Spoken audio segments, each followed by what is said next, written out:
Olá, pessoal! Aqui é a Julie do Conamp e hoje eu estou entrevistando o nutricionista Dr. Gabriel de Carvalho, que vai nos falar um pouco mais do que é a paleo no mundo e não só aqui no Brasil. Então, vamos aprender muito com ele agora. Dr. Gabriel, eu gostaria que você se apresentasse um pouco para as pessoas. E muito obrigada por estar nessa entrevista. Então, sou Gabriel de Carvalho, sou nutricionista, sou farmacêutico bioquímico, né? E tive o prazer e a honra de iniciar a nutrição funcional no Brasil. Isso foi em 1999, né? Depois que eu fiz um curso nos Estados Unidos, no Instituto de Medicina Funcional. Então, ao longo dessa caminhada, ministrando sempre cursos e palestras, participando de eventos, lá pelo ano de 2004, aproximadamente, eu assisti uma palestra do professor Warren Corden, num desses congressos, que foi quem criou o conceito de dieta paleolítica, que é um grande cientista nessa área e respeitado no mundo inteiro até hoje. Eu tenho uma foto com ele, inclusive, no consultório, desde a época, e realmente é uma pessoa que influenciou positivamente a minha vida. Alguns anos depois, tive a possibilidade de conhecer um outro grande pesquisador também, que é muito amigo meu, que é o professor Pedro Bastos, que é de Portugal e que faz doutorado na Universidade de Lund, na Suécia, e que estuda muito o conceito paleolítico. Então, troco ideias quase diariamente com ele, a gente conversa, troca artigos, tem a oportunidade de participar de um grande grupo de estudo de outros pesquisadores do mundo e de outros continentes, inclusive. Né? Então, tem norte-americano, como o Corden, tem o Pedro de Portugal, tem outros caras da Nova Zelândia, da Austrália, então a gente discute esses conceitos todos, né? Então, para mim, foi realmente uma ligação entre um conceito da nutrição funcional, que é o conceito de individualidade bioquímica, que é tratar as pessoas como únicas. E nessa procura, a nutrição paleolítica, né, ela veio de encontro, porque é uma dieta no qual a gente expôs os nossos genes a maior parte do tempo da nossa evolução. Então, são conceitos que para mim, se combinam, se mesclam de forma perfeita e nos dão, então, o resultado prático, que é a saúde, né? É o que a gente quer. Muito legal. E atualmente você está fazendo parte desse grupo de pesquisas, né? Muito importante. Gostaria de saber o que é que vocês estão mais focados agora nas pesquisas. A gente, a cada artigo que sai ou alguém que escreve alguma coisa, a gente discute aqueles pontos, né? Então, por exemplo, a gente começou esse ano falando do impacto da falta das infecções naturais na flora intestinal e também do baixo consumo de alimentos naturais como ervas e especiarias na desbiose, em gerar desbiose. Né? Depois a gente conversa também bastante sobre a questão da gordura saturada, que é um outro ponto bastante importante, que sempre vem à tona, né? Uhum. E é um conceito também que está bem mal explorado e mal estudado, principalmente devido aos conceitos mais antigos de onde isso veio, né? Mas a gente também estuda bastante a questão das doenças autoimunes, muito, muito, porque existe uma linha de pesquisa muito forte dentro da dieta paleolítica, em relação a tratamento de doenças autoimunes. Então, esse é um outro aspecto que a gente discute bastante nesse grupo também. Né? Vários Uhum. estudos vão surgindo, a gente fica algumas semanas discutindo cada ponto, e isso é muito rico para todo mundo. Né?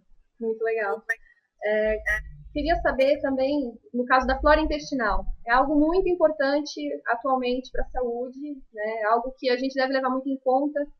Como, como alguns alimentos causam desbiose ou como causam a flora inflamatória e acabam causando algumas doenças.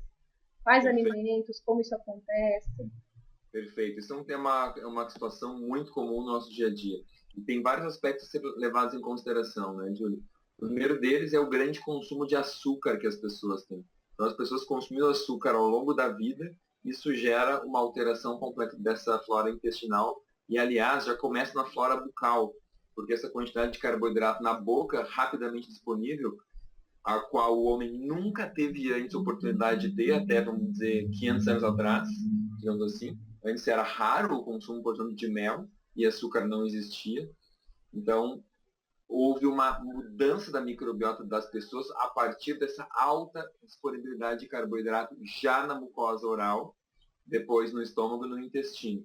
E isso acontece com os açúcares e com os cereais, porque os cereais são grãos onde temos um depósito de amido inteiro ali dentro, sem paredes celulares para segmentar esse amido. Então, no momento que a pessoa mastiga um grão, libera aquele amido inteiro imediatamente já na própria boca, e isso serve como substrato de crescimento para diferentes bactérias.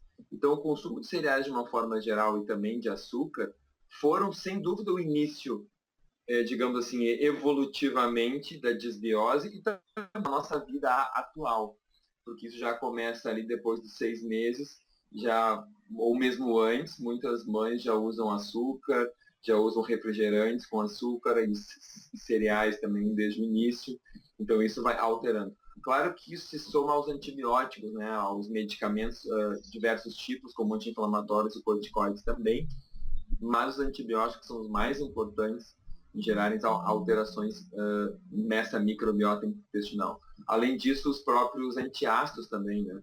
Medicamentos muito usados hoje em dia, como o omeprazol, o pantoprazol, todo esse grupo aí de prazóis, que são os tipos de antiácidos mais usados, né, de redutores da acidez gástrica, e que vão gerar uma alteração importante.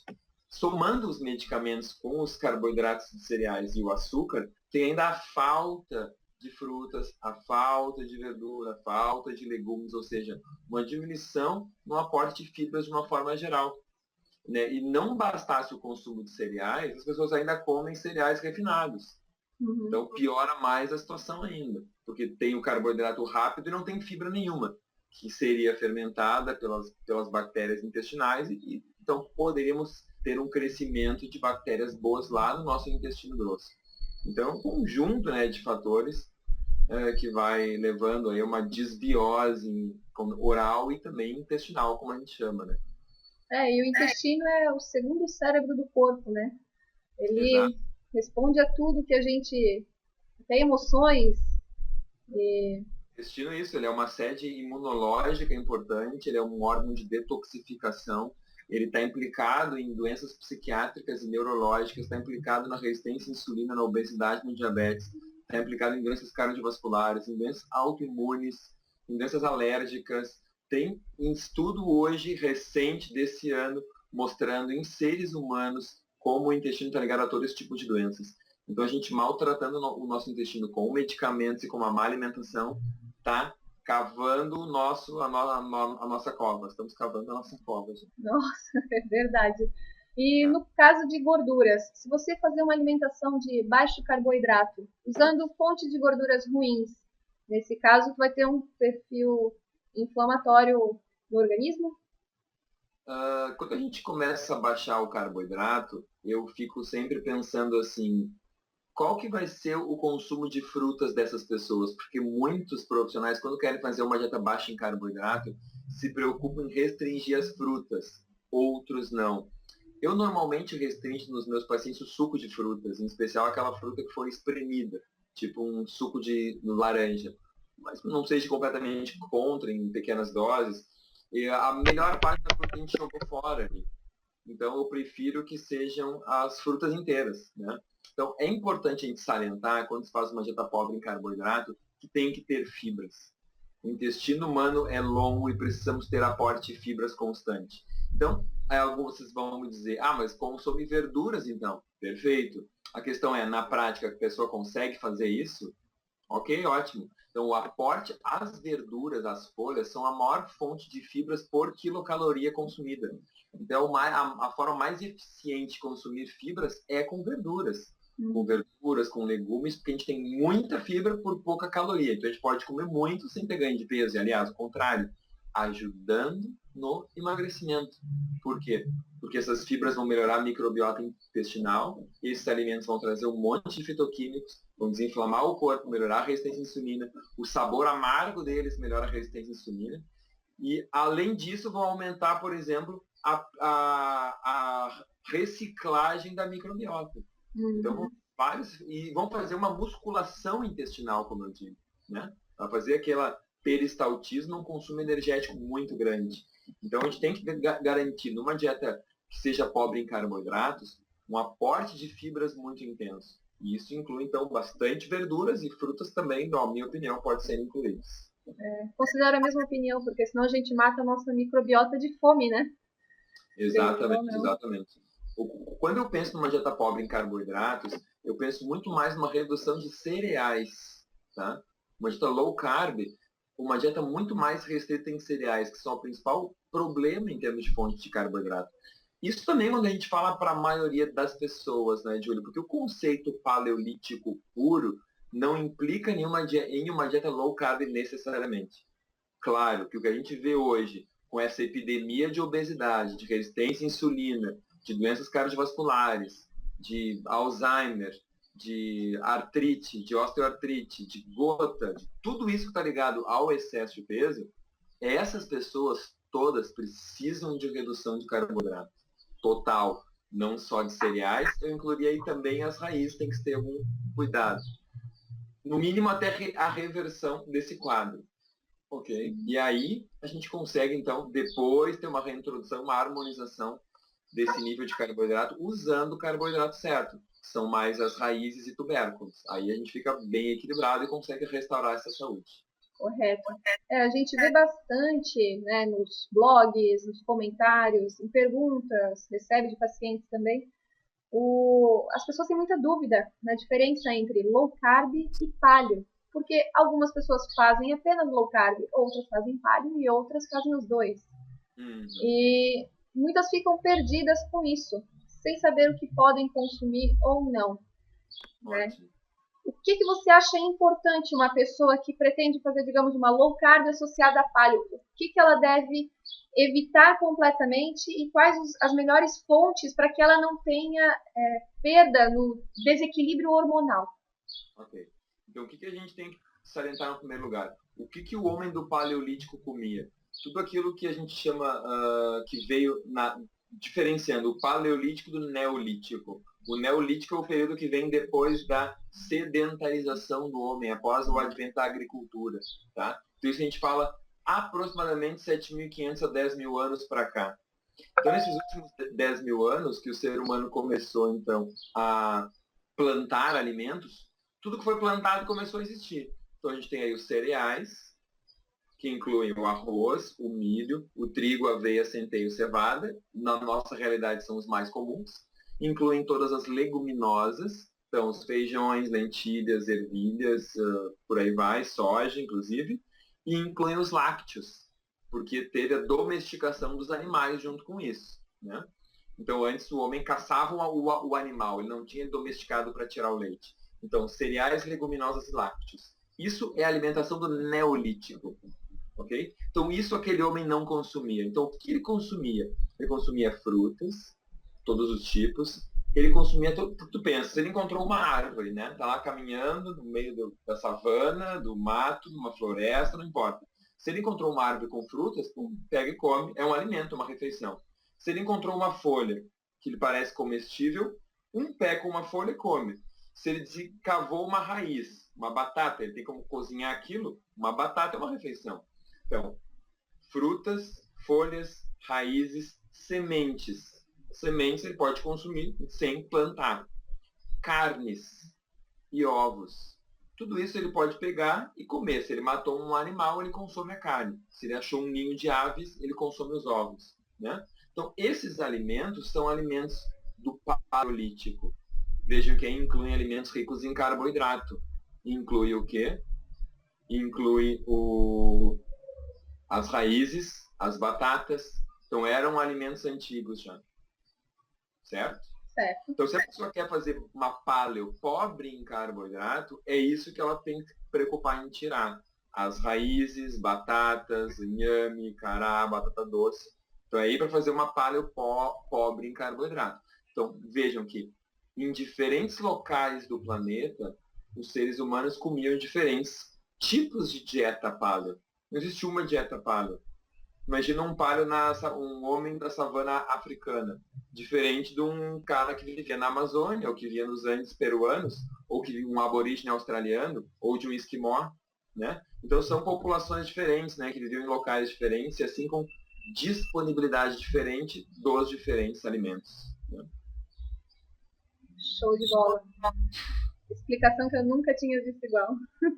Obrigado. E sobre a gordura saturada, no caso, que as pessoas têm muitas dúvidas Na verdade, é um baque na vida das pessoas descobrir que algumas gorduras saturadas ou todas ou ficam muito confusas, na verdade, sem saber o que faz bem e o que faz mal. Qual é o teu posicionamento quanto a isso?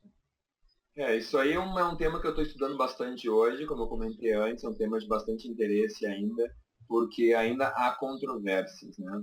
A maior parte dos estudos com os que foram utilizados para chegar à conclusão hoje que gordura saturada faz mal, são estudos que falam em que são estudos epidemiológicos, são estudos em animais, são estudos em modelos celulares, e que não conseguiram ser realmente comprovados quando se começou a fazer estudos de intervenção. Então, o problema é que esses estudos não conseguiram ser confirmados pelos poucos ainda estudos de intervenção que existem. Tá? Então, o que a gente começa a observar é que, em primeiro lugar, deve haver dentro da população humana alguns que geneticamente respondem mais à gordura saturada e outros menos. E isso são tipos de variantes dos Toll-like receptors, são os receptores que existem na superfície das nossas células imunológicas, por exemplo. E as gorduras saturadas conseguem se ligar e ativar esses receptores de forma mais intensa. Então, em alguns indivíduos, parece que eles vão ter uma capacidade de serem inflamados de forma mais intensa pela gordura saturada, conforme esse polimorfismo aí. Só que o detalhe, Júlio, é que esses Toll-like receptors, eles também neles se ligam às estruturas que vêm das bactérias do nosso intestino. Então, uma pessoa com uma microbiota intestinal inadequada, quando ela consumir um alimento com muita gordura saturada, ela vai gerar o que a gente chama de endotoxemia. O que é isso? É quando os fragmentos da parede celular da bactéria são absorvidos e chegam no nosso sangue e assim inflamam a gente. Porque o nosso sistema imunológico pensa, nossa, tem bactéria no sangue. Então, quando a pessoa está com uma flora intestinal de pessoa que come pouca fruta, pouca verdura, muito açúcar, muito cereal, e ela vai lá e come gordura saturada, come uma carne gorda, uma picanha, eu tenho 100% de certeza que ela vai ficar pior. Isso não tem nem dúvida. Isso está absolutamente seguro.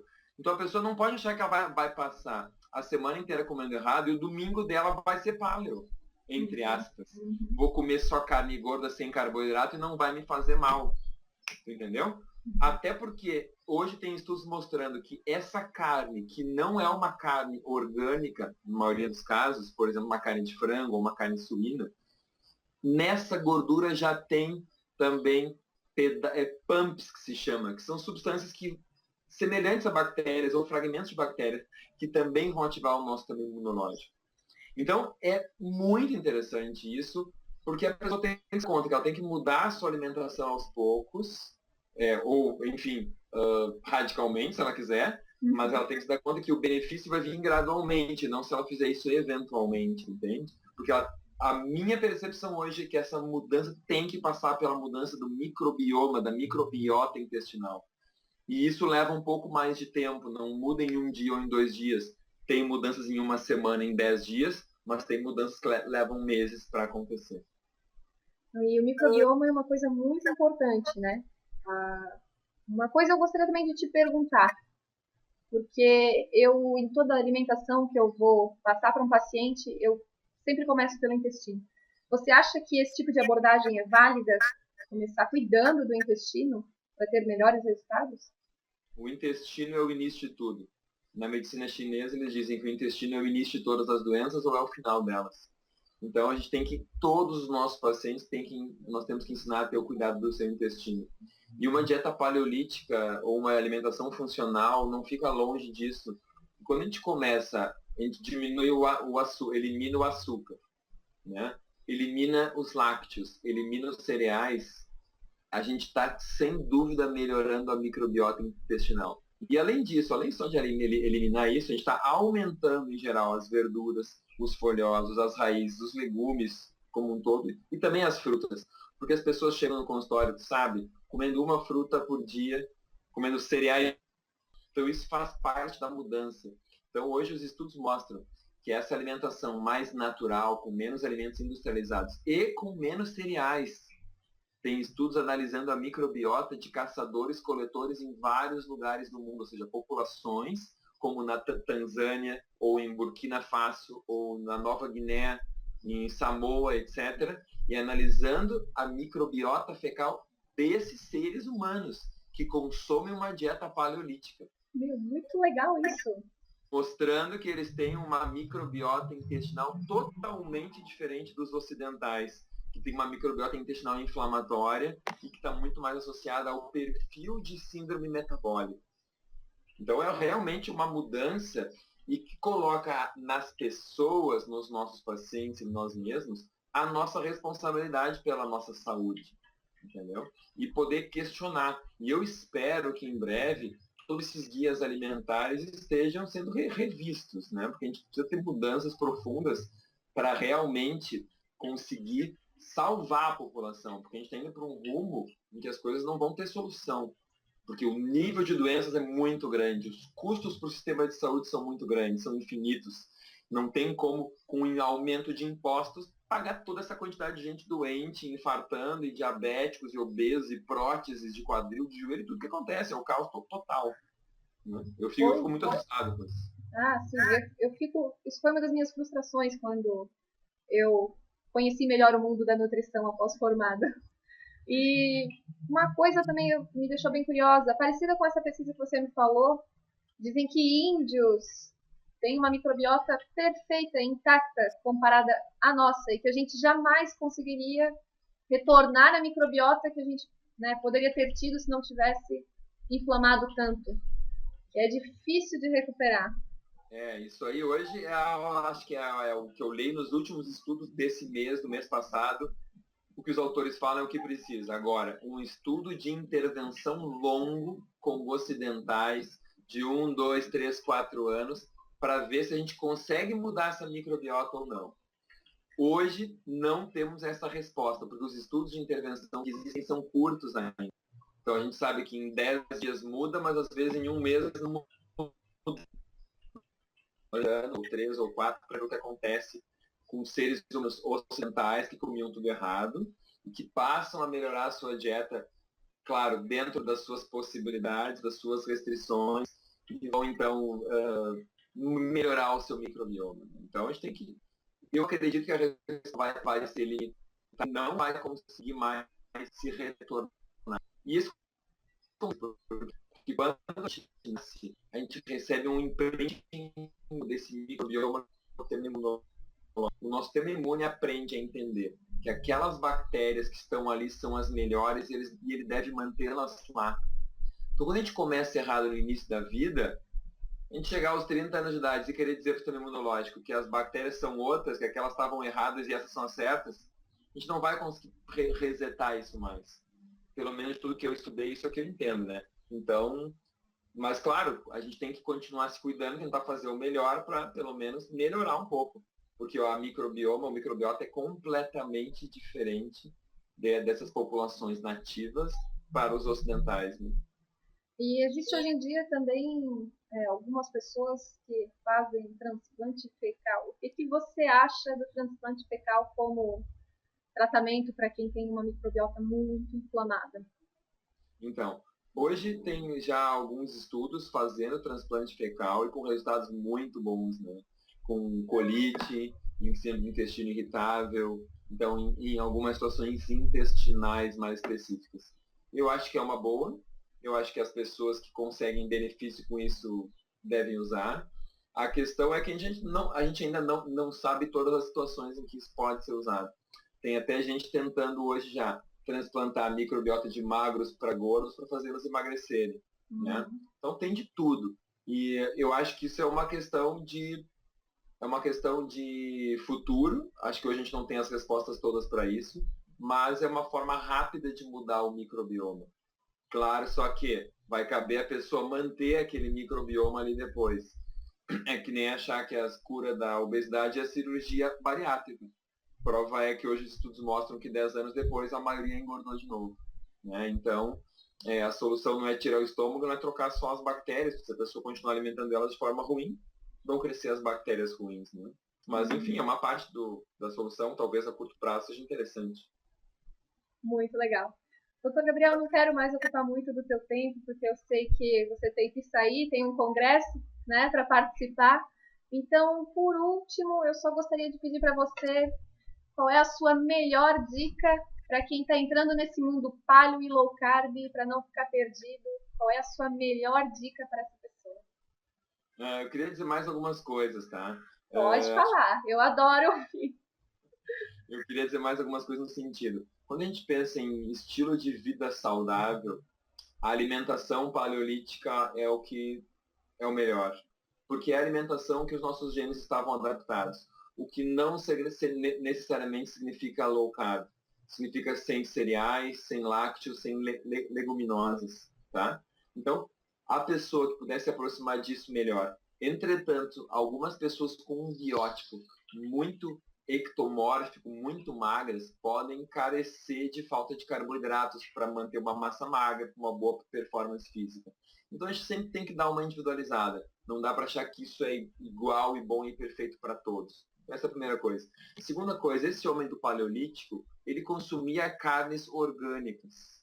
Esses animais não consumiam ração, como hoje consomem. Então, ração à base de milho, de trigo, ou de farelo de soja, de arroz, etc. Então, não tem nada a ver consumir uma carne hoje do que consumir uma carne paleolítica. Então, isso tem que estar claro. Senão as pessoas vão achar que podem virar um homem das cavernas. E não é a mesma coisa. Porque nessa gordura desse animal que come ração, vem agrotóxico, vem poluente, vem resíduos das bactérias que estavam no intestino deles, que eram desarmônicas porque eles consumiram ração. Então, tudo isso tem que ter muito claro. Porque senão o pessoal sai comendo carne e bacon e fritam tudo e estão se destruindo, estão achando que estão fazendo tudo correto, acham que estão abafando, entendeu? Estão por cima, estão fazendo errado. Outra coisa, o homem primitivo, ele tinha estresse agudo e intermitente. Ele tinha o estresse, ele caçava, tinha o estresse fugindo do animal ou caçando e depois acabava. Hoje as pessoas são estressadas 24 horas por dia. Elas dormem com os seus problemas e acordam com eles. O leão nunca vai embora. E isso não é nada saudável, isso também gera doença. O homem primitivo tinha exposição regular ao sol. Hoje nós não temos mais. O homem primitivo tinha contato com o solo. Nós não temos mais hoje. O homem primitivo tinha, por ter contato com o solo, exposição a micro-organismos desse solo. Isso gera um microbioma adequado. E ele tinha baixa exposição a xenobióticos, a poluentes, a toxinas. Então, ser um homem paleolítico hoje é impossível. Então, a gente tem que se aproximar e conscientizar desses vários aspectos que eu acabei de chamar a atenção. Tá? Um outro aspecto que eu acho importante na dieta paleolítica é como a gente prepara essas carnes, essas gorduras. Um exemplo são os ovos. A maior parte dos estudos fala que consumir mais ovos não faz mal à saúde, com exceção de diabéticos. E esses consumindo talvez 5 ou mais ovos por semana aumentam a mortalidade, na maior parte dos estudos. Mas a gente tem que prestar atenção como que nós preparamos esses ovos. E a maioria das populações usa habitualmente ovos fritos. Tá? Então, será que com ovos cozidos acontece a mesma coisa? Será que a gente colocar algum tempero antioxidante, um curry, um gengibre, uma pimenta nesse ovo é o mesmo resultado? Provavelmente não. Há alguns estudos de intervenção mais de tempo curto mostrando resultados benéficos. Uma dieta low carb com ovos, melhor que uma low carb paleo sem ovos, ok? Então, algumas coisas interessantes. Então, eu acho que as pessoas têm que, sempre que possível, procurar se informar, ler, consultar um profissional, se possível, porque isso vai ajudar a estruturar. Né? E acompanhar com exames laboratoriais a sua evolução, para saber se elas estão no caminho certo. Então, olhar exames laboratoriais, um perfil de nutrientes, de vitaminas, de minerais, né, hormônios, olhar isso tem que estar melhorando com o tempo. Então, é se conhecer, se analisar. Acho que a minha dica principal é essa. As pessoas têm que se observar, se conhecer, se dar conta que elas têm a sua saúde nas suas mãos, e não o médico ou o nutricionista apenas. A gente tem, como indivíduo, ser responsável e, claro, contar com a expertise do profissional para melhorar isso cada vez mais. Né? Mas a gente tem que estudar, ler, ir atrás e usar o bom senso sempre. Tá bom? Então, essa era a minha última conclusão aí para todos. Busquem a sua saúde. E como eu digo, respeitem os seus genes e pratiquem nutrição funcional, uma ótima nutrição. Excelente. Muito obrigada, doutor Gabriel. E agradeço muito pela entrevista. Uma aula, como sempre, né? Já que você é professor, explica muito didaticamente. Obrigado. Desejo todo sucesso para o Conamp também, que dê tudo certo e que a gente consiga espalhar essas notícias para o maior número de gente possível. É o meu desejo também. Tá bom? Muito obrigada. Fique com Deus. Tchau, você também.